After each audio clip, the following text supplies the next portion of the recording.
Happy daily gospel to all of you. Gospel according to St. Matthew, chapter 28, verses 8 to 15. The women, fearful yet filled with joy, left the tomb quickly and ran to tell his disciples. Suddenly Jesus met them and said, "Rejoice." They approached, embraced his feet, and worshipped him. Then Jesus said to them, "Do not be afraid. Go and tell my brothers to go to Galilee. There they will see me." While the women were on their way, some of the guards went into the city and reported to the chief priests all that had happened. After the chief priests had assembled with the elders, they devised a plan and gave a large sum of money to the soldiers, saying, "Tell people, his disciples came by night and stole him away while we were asleep. And if this comes to the governor's ears, we will satisfy him and keep you out of trouble." So they took the money and did as they were instructed. And this story is still told among the Jews to this day. Reflection by St. Cyril of Jerusalem. He lived from the year 313 until 386. From his baptismal catechesis, number 14. They received the truth and proclaimed it.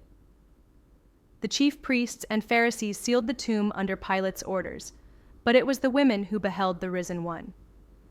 Isaiah, foreseeing the cowardice of the chief priests and the strength of the women's faith, proclaimed, "Women who come from the vision, draw near, for this is a people without understanding." Off Isaiah chapter 27, verse 11. The chief priests lacked understanding, while the women saw with their own eyes. And when the soldiers came into the city to report all that had happened, the priests instructed them, "Say, his disciples came during the night and stole his body while we were asleep." Kef. Matthew chapter 28, verse 13.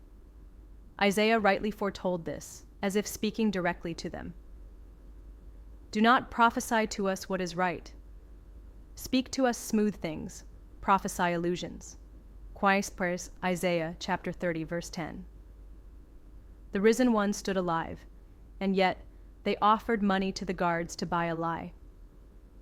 If the matter reaches the governor, we will satisfy him and keep you out of trouble. Yes, they might deceive the governor, but they cannot deceive the world. These soldiers, who kept watch at the tomb, were not condemned, as were the guards, when Peter escaped from prison. Herod punished those guards because they had no defense. But here, those who received the truth proclaimed it, by the power of the Savior, who not only rose from the dead, but raises the dead with him. The prophet Hosea says it plainly on their behalf. After 2 days he will revive us. On the 3rd day he will raise us up, and we shall live before him. Hosea chapter 6, verse 2.